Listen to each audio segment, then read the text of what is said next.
This is my third Hirokazu Koreeda film, and he succeeded once again in making me love his work. Yes, guys, that was his whole purpose of making this film, to please me. Congratulations, Mr. Koreeda, you did it again. I'm so proud of you. Is it the best of all three films of his I have seen? I cannot answer that. Then why did you ask? I don't think that's even a good question to ask when talking about films, or any art for that matter. It's purely subjective. I loved this film. If I had to rank all three films of his I watched, it would go like this: Shoplifters and Broker would make a tie, and Monster would get the second place. How important the structure of a story is. One of the best decisions the screenwriter made, among many, that make it such a great film, is the path he chose to tell his story. I assume it was to unveil the soul of the film at the right time without the pressure of following the cliche of how every story has to end. The reverse chronological order was the best pathway for the story. There is a popular saying, every story has two sides. Well, I believe every story has as many sides as there are tellers, and this film displayed a great use of that idea. The first 20 minutes or so of the film, it was leading us towards one path, then it takes a U turn and switches our sympathy for the characters, and then balances it out later by bringing the middle ground and background in focus gradually, daring us to judge after laying it all out before us. And the moment you make a judgment hearing one side, it shows you the other. It makes it really hard for us to look at any character with an antagonistic lens, unlike reality where we do that all the time without stepping into other people's shoes. Don't judge a book by its cover, and don't judge a film from one scene, especially this film. The film was holding the best for the last.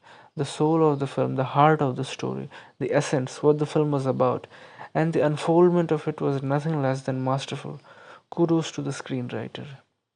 A writing lesson. How injustice gets our blood boiling. Within a fraction of a second, you embody that character if he or she is facing any kind of unfairness and start running simulations in your head, combating that situation the character is in by putting yourself in their place. Great way to make the audience instantly connect to the character. Spoon feeding. Mr. Korida has never even held a spoon in his hand because he uses chopsticks, let alone feeding the audience. This is one of the traits of a great film. Cinematography. The minimalistic look of the film contrasts the emotional content of the film in a good way and enhances the depth of the story. If you personify the cinematography, you can say there's a lot of pain and sadness behind that beautiful face. Minimum cuts add to the realism of the film. Music. He used more music than he did in Shoplifters and Broker. The films I love the most are usually with minimum cuts, simple look, less music, and more use of diegetic sound and letting the actors perform without using music to hide their weak performance. Hirokazu Koreeda's films ticks all the boxes, making him one of my favorite directors. Who's the monster? If you look at the story from a single character's point of view, every other character is an antagonist, if not monster. And it applies to all significant characters in the film if you remove multiple eyes from the story. Just like how the story began and we were all getting ready with our judgments to throw at the characters, whose sides we were yet to hear. I cannot view any character as a monster, barring Yori's father, who abuses him. But with the film making us empathize with every character, I can safely assume that I would empathize with him too if I heard his backstory. What was the significance of the damn shots? My theory is it's a metaphor for suppression of their real self by the weight of the societal norms. Not letting the water flow, whose basic nature is to flow and not remain stagnant, was metaphorically used to show the internal struggle of Yuri and Minato. Why Minato is so curious to know if he'll be born again.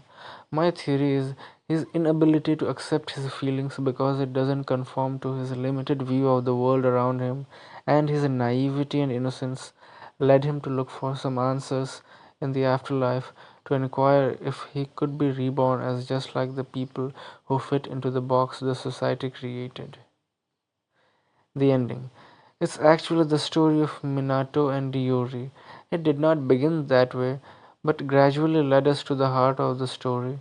They took care of other stuff in the plot beforehand so they can assign the last hour to the essence of the story, what it all really was about.